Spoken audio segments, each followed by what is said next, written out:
Hi guys, welcome to big topic. அரசியல் அப்படின்னா என்ன அப்படிங்கிறத நம்ம வந்து 2K கிட்ஸ் கூட கற்றுக்கலாம், அவங்கக்கிட்ட கூட கற்றுக்கலாம் அப்படின்ற மாதிரி ஒரு பாயிண்ட் ஆஃப் வியூவில் தாவேகாலேருந்து திமுகவுக்கு ஜாயின் பண்ணியிருக்கிற வைஷ்ணவி பேசியிருக்காங்க. தளபதி எல்லாம் ஒரு தலைவராக அப்படின்ற லெவலுக்கு ஒரு ட்வீட்டை போட்டுவிட்டு சோசியல் மீடியாஸில் மறுபடியும் பார்த்தோன்னா வைரல் ஆக்குறாங்க. எதுக்காக அப்படின்னா அவங்களோட பப்ளிசிட்டிக்காக. ஸோ அதுக்கு முன்னாடி அவங்க எதுக்காக அந்த ட்வீட்டை போட்டிருக்காங்க அப்படின்னா, நேற்று சென்னை வியாசர்பாடியில் பார்த்தோன்னா ஒரு தீ விபத்து நடந்துச்சுல நேற்றுல, அதுக்கு முந்தின நாள் அதுக்கு பார்த்தோன்னா நம்ம தளபதி நேற்று ஒரு அறிக்கை வெளியிட்டிருந்தார். காவல்துறை இருந்தால் பார்த்தோன்னா தாவேகா தொண்டர்களுக்கு மிகப்பெரிய அளவில் வந்து ஒரு என்ன சொல்கிறது மானபங்கப்படுத்தியிருக்காங்க, அவங்கள பார்த்தோன்னா எட்டி உதச்சு கீழே தள்ளியிருக்காங்க, அதுக்காக வன்மையான கண்டனம் அப்படின்னு தளபதி தெரிவிச்சிருந்தார். ஸோ அதுக்காக பார்த்தோன்னா இப்போ வந்து அந்த ஒரு பிரச்சனையை பார்த்துட்டு சென்னை சிட்டி போலீஸ் பார்த்தோன்னா ஒரு அறிக்கை ஒன்று வெளியிட்டிருக்காங்க, பொது விளக்கம் அப்படின்னு. அதில் அவங்க சொல்லக்கூடிய மிக முக்கியமான காரணம் என்ன அப்படின்னா, அந்த இடத்துல பார்த்தோன்னா இந்த மாதிரியான ஒரு செயல் நடந்ததா அதுக்கு எந்த ஒரு ஆதாரமும் கிடையாது, அந்த மாதிரி எதுவுமே நடக்கலை, நாங்கள் விசாரித்து பார்க்கும்போது இதுக்கு மேலேயும் பார்த்தோன்னா ஒரு சில விசாரணைகள் நடத்திட்டு இருக்கோம், ஆனால் அந்த மாதிரி எதுவுமே நடந்ததா இது வரைக்கும் தெரியல அப்படின்ற மாதிரி அவங்க ஒரு விளக்கம் கொடுத்துருக்காங்க போலீஸ் தரப்பில். ஆனால் அது உண்மையான ஒரு சம்பவம் தான் அப்படின்னு தாவேகா சைடு நிறைய விஷயங்களை முன்வைக்கிறாங்க.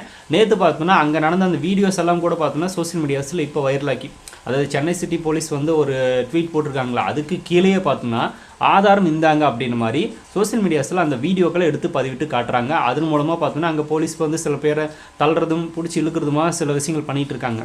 அந்த வீடியோ அதில் ஆட் பண்ண முடியாது, என்னோடய ட்விட்டரில் இருக்குது, அதில் வேணால் போய் செக் பண்ணி பாருங்கள், லிங்க் டிஸ்கிரிப்ஷனில் இருக்கும். ஸோ அந்த லெவலில் பார்த்தோன்னா அங்கே வந்து அவங்க அடக்குமுறையை பண்ணிட்டு தான் இருக்காங்க, அதனால நம்மளால் அந்த வீடியோவில் பார்க்க முடியுது. ப்ளஸ் இன்னொன்று என்ன அப்படின்னா, அந்த பகுதியை சேர்ந்த பொதுமக்களே பார்த்தோன்னா வந்து மக்களை அடித்தாங்க, தாவேகா தொண்டர்கள் பார்த்தோன்னா அடித்தாங்க அப்படின்னு அவங்களும் பார்த்தோன்னா சில ஊடகங்களுக்கு பேட்டி கொடுத்துட்டு தான் இருக்காங்க அந்த இடத்துல.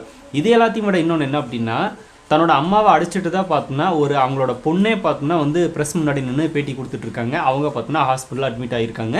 நம்ம தளபதி கூட கால் பண்ணி அவங்ககிட்ட பேசினாராமா, அதை கூட பார்த்தோன்னா அந்த பொண்ணு வந்து பேட்டியில் ஷேர் பண்ணியிருக்கு, அதுவும் பார்த்தோன்னா வைரல் ஆகிட்டு இருக்கு. ஸோ இந்த மாதிரியான ஆதாரங்கள் வந்து எவ்வளவோ குட்டி கிடக்கு, நீங்கள் ஆதாரம் இல்லை அப்படின்னு எப்படி சொல்கிறீங்க அப்படின்னு நம்ம சைடு பார்த்தோன்னா சில தரப்பினர்கள் வந்து அதை எடுத்து முன்வைக்கிறாங்க, இதுவும் வைரல் ஆகிட்டு இருக்கு.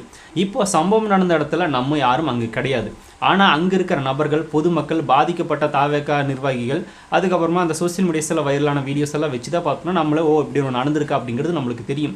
நம்ம பார்த்தோன்னா அங்கே நேரடியாக பார்க்கலாம். அதே மாதிரி சென்னை சிட்டி அந்த போலீஸும் பார்த்தோன்னா அங்கே நேரில் போய் பார்க்கல, ஆனால் நடந்திருக்கு அப்படின்றத மட்டும் பார்த்தோன்னா பொதுமக்கள் மூலமாக தெரிய வருது. ஸோ இதில் எது உண்மை அப்படிங்கிறத நீங்களே டிசைட் பண்ணிக்கோங்க. ஆதாரத்தை தாவேகா சைடு கொடுக்குறாங்க, ஆனால் இவங்க அந்த மாதிரி எந்த ஒரு சம்பவமே நடக்கலை. மேலும் பார்த்தோன்னா விசாரணை நடத்த சொல்லி இவங்க சொல்லியிருக்காங்களாமா. ஸோ இவங்க எடுத்து வைக்கிற ஆதாரங்கள் பார்த்தோம்னா முன்னாடி வந்து இல்லாமல் எப்படி இவங்க பார்த்தோன்னா காவல்துறை மேலே பொய்ப்பழி போட வேண்டிய அவசியம் கிடையாது, ஆனால் இருக்குன்றதுனால தான் அவங்க ஓப்பனாக சொல்கிறாங்க. மேலும் பார்த்தோன்னா வந்து அரசியல் ரீதியாக ஒரு சில பேர் பார்த்தோன்னா அந்த கட்சியில் வந்து பதவி கிடைக்கணும் அப்படின்னுக்காக தான் இதை பரப்புகிறாங்க அப்படின்னு போலீஸ் சொல்கிறாங்க. ஸோ இந்த மாதிரியான ஒரு என்ன சொல்கிறது, இந்த மாதிரியான ஒரு விளக்கம் கண்டிப்பாக போலீஸ்கிட்ட இருந்து நம்ம எதிர்பார்த்துருக்கவே முடியாது. அவங்க இந்த மாதிரி கொடுத்துட்டாங்க. ஆனால் ஆதாரங்கள் இந்த அப்படின்னு பார்த்தோன்னா நம்ம சைடு நிறைய பேர் நிறைய ஆதாரங்கள் கொடுத்துட்ருக்காங்க. ஸோ இதில் எது உண்மை அப்படிங்கிறத நீங்களே முடிவு பண்ணிக்கோங்க.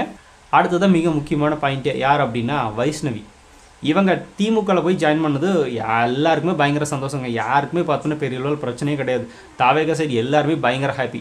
சரி போனாங்க, இவங்க முதலே பார்த்தோன்னா திமுகவோட கைக்கூலிதா தாவேகளை வந்து ஜாயின் பண்ணி இப்படி ஒரு பிரச்சனை பண்ணி விட்டு போயிட்டாங்க அப்படின்ற மாதிரி ஒரு டாக் இருக்குது. அது எந்த அளவுக்கு உண்மை, நான் வந்து 200 rupees ஊப்பியாகவே மாறிட்டே பாருங்கள், நான் முதல்ல இருந்தே அவங்க சைடு தான் அப்படின்றத நிரூபிக்கிற மாதிரி இந்த பொண்ணு பார்த்தோன்னா இன்றைக்கி ஒரு விஷயத்தை போஸ்ட் பண்ணிவிட்டு இருக்காங்க. அது என்ன அப்படிங்கிறத சொல்ல முடியாது, நான் டீட்டெயிலாக உங்களுக்கு படிச்சே காட்டுறேன். அது என்ன அப்படிங்கிறத பார்த்துட்டு அதை பற்றி நம்ம பேசுவோம். போராட்டம் என்று வீதிக்கு வந்தால் போராட வேண்டும், ஆனால் காவலர்களை கண்டால் சந்து பொந்தெல்லாம் ஓடி ஒளிந்து கொள்வது, அப்படி இல்லை என்றால் உங்கள் அரசியல் ஆதாயத்திற்காக காவலர்கள் எங்களை அடித்து விட்டார்கள் என்று நாடகம் நடத்துவது, உட்கட்சி அரசியல் செய்வதற்கு காவல்துறையை உங்கள் கட்சிக்காரர்கள் என்று நினைத்து விட்டீர்களா? அவர்களிடம் சைபர் கிரைம் இன்டெலிஜென்ஸ் ஸ்குவாட் இருக்கிறது, இதை நம்பி உங்கள் கட்சி தலைவர் விஜய் அவர்கள் கண்டனம் வேறு தெரிவித்தார், இப்போது இது யாருக்கு அசிங்கம் அப்படின்னு மாதிரி ஒரு ட்வீட்டை போட்டிருக்காங்க. எதுக்காக போட்டிருக்காங்க அப்படின்னா, இந்த சென்னை சிட்டி போலீஸ் பார்த்தோன்னா ஒரு அறிக்கை விட்டுருக்காங்களா, அதை நம்பி பார்த்தோன்னா இவங்க ஒரு ஃபயர் விட்டு கடைசியில் பார்த்தீங்களா, இதை நம்பி உங்கள் கட்சி தலைவர் விஜய் கண்டனம் வேறு தெரிவித்தார், இப்போது யாருக்கு அசிங்கம் அப்படின்னு ஒரு கேள்வி கேட்டிருக்கு. இந்த 2 லைனே போதும், இது வந்து முழு திமுக ஊப்பிது அப்படிங்கிறது. இது ஆல்ரெடி பார்த்தோன்னா ஏவப்பட்ட ஒரு திமுக கைக்கூலிது அப்படிங்கிறது. இப்போது நம்ம இதுக்கிட்ட கேட்கக்கூடிய ஒரு கேள்வி, கட்சி நபர்கள் பார்த்தோன்னா சந்து பந்தெல்லாம் ஓடி போய் ஒளிஞ்சிட்டாங்க அப்படின்னு இந்த பொண்ணு சொல்லுதில்ல, அந்த சமயத்தில் அவங்க ஏன் ஓடி ஒளிஞ்சாங்க அப்படிங்கிறத பற்றி ஒரு டீட்டெயிலான விளக்கம் இந்த பொண்ணை உட்காந்து பேசிகிட்டு இருந்ததெல்லாம் நம்ம சோசியல் மீடியாஸில் பார்த்துருப்போம். ஸோ இந்த பொண்ணே பார்த்தோன்னா அதை வந்து சரின்னு பேசிட்டு இப்போ தவறு அப்படின்னு பேசிகிட்டு இருக்காங்க அப்படின்னா இதுதான் மாற்றி மாற்றி விட்டுறது. இவங்க எனக்கு தெரிஞ்சு பார்த்தோன்னா திமுக இல்லாமல் நாம் தமிழில் ஜாயின் பண்ணியிருக்கணும். அங்கே தான் மாற்றி மாற்றி பேசுகிற ஒரு பழக்கம் இருக்கும் அதிகமாக. அங்கே போய் சேர்ந்துருக்கலாம். சரி, ஓகே, அதை மிஸ் பண்ணிட்டாங்க. இப்போது அரசியல் ஆதாயத்திற்காக பார்த்தோன்னா வந்து பொய் சொல்கிறாங்களாமா காவலர்கள் அடிச்சிட்டாங்க அப்படின்னு. இந்த சென்னை சிட்டி போலீஸ்க்கு நம்ம கொடுத்தோம்ல இந்த ஒரு விளக்கம், அதாவது ஆதாரங்களை கொடுத்துட்ருக்காங்களே தாவேக்க சைடு இருந்து, அந்த ஆதாரங்களெல்லாம் இந்த பொண்ணு செக் பண்ணி பார்க்குமா? யார் சைடு தவறு இருக்குது? காவலர்கள் அடிக்கல அப்படின்னா எதுக்கு வேணுமே பொய் சொல்ல போகிறாங்க? ஒரு பொண்ணு பார்த்தோன்னா தன்னோட அம்மாவை அடிச்சிட்டாங்க அப்படின்னு ஹாஸ்பிட்டல் இருந்துட்டு பார்த்தோன்னா பேட்டி கொடுக்கணும். அங்கே இருக்கிற பொதுமக்கள் அவங்க எதுக்கு பொய் சொல்லணும்? அவங்க நேரடியாக பார்த்துருக்காங்க, இதுதான் நடந்துச்சு அப்படின்னு அவங்களே சொல்கிறாங்க. அப்படி இருக்கிறப்ப இதெல்லாம் உண்மை இல்லாமல் எப்படி பொய்யாகும் அப்படிங்கிறது இவங்ககிட்டையும் நம்ம கேட்கலாம். ஆனால் இவங்க அதை பற்றியெல்லாம் கேட்க மாட்டாங்க. இவங்களுக்கு ஒரு ட்வீட் போடணும், அதன் மூலமாக வந்து திமுக நபர்கள் இவங்களுக்கு ஃபயர் விடணும், ஃபாலோவர்ஸ் அதிகமாகணும், இதுதான் இவங்களோட வேலையை. அதனால தான் பார்த்தோன்னா ஃபயர் விட்டுருக்காங்க. இப்போ நான் சொன்ன மாதிரி அந்த கடைசியில் இதை நம்பி விஜய் வேறு அறிக்கை விட்டுருக்கார். இப்போது யாருக்கு அசிங்கம் அப்படின்னு கேட்டிருக்காங்களே, இதுலேருந்தே தெரிஞ்சுக்கோங்க. தமிழக வெற்றி கழக தலைவர் விஜய் அவர்கள் மூலமாக இந்த வைஷ்ணவி பொண்ணுக்கு கட்சியில் பிரச்சனை ஏற்பட்டு அதிலிருந்து இந்த பொண்ணு வெளியே போச்சான்னா இல்லை. கோவை மாவட்டத்தில் அங்கே இருக்கிற சில தாவேக்கா உறுப்பினர்களால் பார்த்தோம்னா நடந்த பிரச்சனைனால இவங்க கிளம்பி போனாங்க. அதுதான் உண்மையான விஷயம். அது இவங்களே சொல்கிறாங்க. தாவேக்கால இது எனக்கு பார்த்தோம்னா இந்த ஒரு இந்த பிரச்சனை கொடுக்குறாங்க, அவ்வளோதான் நான் வெளியே போகிறேன் அப்படின்னு அந்த பொண்ணு சொல்லிச்சு. மற்றபடி தளபதி விஜய் அவர்கள் சைடு இருந்து ஏதோ ஒரு பிரச்சனையோ இல்லை தளபதி விஜய் எது ப்ரெஷர் பண்ண வரோன்னு கிடையவே கிடையாது. ஆனால் இப்போ இந்த பொண்ணோட ட்வீட் பாருங்களேன், கடைசியில் விஜய் அவர்கள் நேரடியாக தாக்குற மாதிரி இருக்குது. விஜய் அவர்கள் நேரடியாக அந்த பொண்ணு தாக்குது அப்படின்னா இது திமுகவோட கைக்கூலியா இல்லையா அப்படிங்கிறது இந்த இடத்துல கூட பார்த்தோம்னா நம்ம அனலைஸ் பண்ணலாம் அப்படின்னா சரி வராது. இது முழுக்க முழுக்க இவங்க வேணும்னே பிளான் பண்ணி பார்த்தோன்னா திமுகலேருந்து ஆல்ரெடி தாவேக்காக இந்த பொண்ணு அனுப்பியிருப்பாங்களோ அப்படின்ற மாதிரி பலமையான ஒரு சந்தேகம் இந்த இடத்துல வரதா செய்து அது கன்ஃபார்மாக கூட இருக்கலாம். ஏன்னா விஜய் அவர்களே நேரடியாக விமர்சிக்கிறாங்களாமா. ஏன்னா என்னதான் கட்சியிலேருந்து வெளியே போனாலும் நான் தளபதியோட ஃபேன் தான் அப்படின்லாம் பயங்கரமாக பில்டப் கொடுத்துட்டு இப்போ விஜய்க்கு அசிங்கமாக இல்லையா அப்படின்னு ஒரு ட்வீட் வேறு போடுது. உண்மை என்னன்னே தெரியாமல் ட்வீட் போடுது அப்படின்னா இந்த மாதிரி இந்த பொண்ணு திமுகவுக்கு 1ஆம் நம்பர் ஜால்ரா எடுக்க ஆரம்பிச்சிருச்சு. ப்ளஸ் 200 rupees ஊப்பியாகவே மாறிடுச்சு. அதில் எந்த வித மாற்றமும் இல்லை.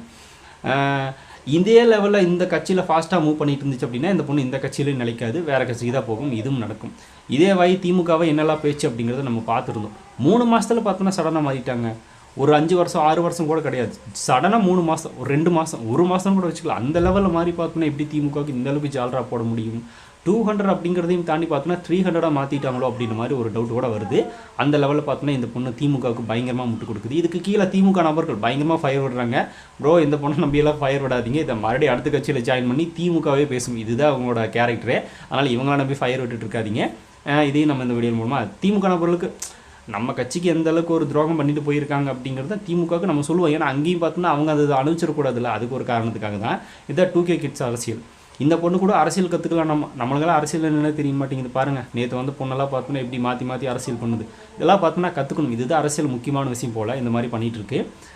இப்போ விஜய் அவர்கள் நேரடியாக தாக்குறதுனாலேயே தெரிஞ்சிருச்சு இந்த பொண்ணு பார்த்தோன்னா தாவேக்காக்கு வந்ததே ஒரு முழு பிளானிங் தான் அப்படின்னு யாரெல்லாம் நினைக்கிறீங்க அப்படிங்கிறத சொல்லுங்கள்.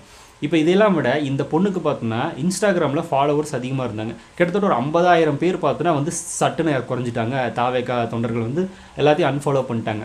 கிட்டத்தட்ட ஒரு 2,70,000 நினைக்கிற ஃபாலோவர்ஸ், அது அப்படியே பார்த்தோன்னா கிட்டத்தட்ட 2 லட்சத்துக்கே வந்துருச்சு.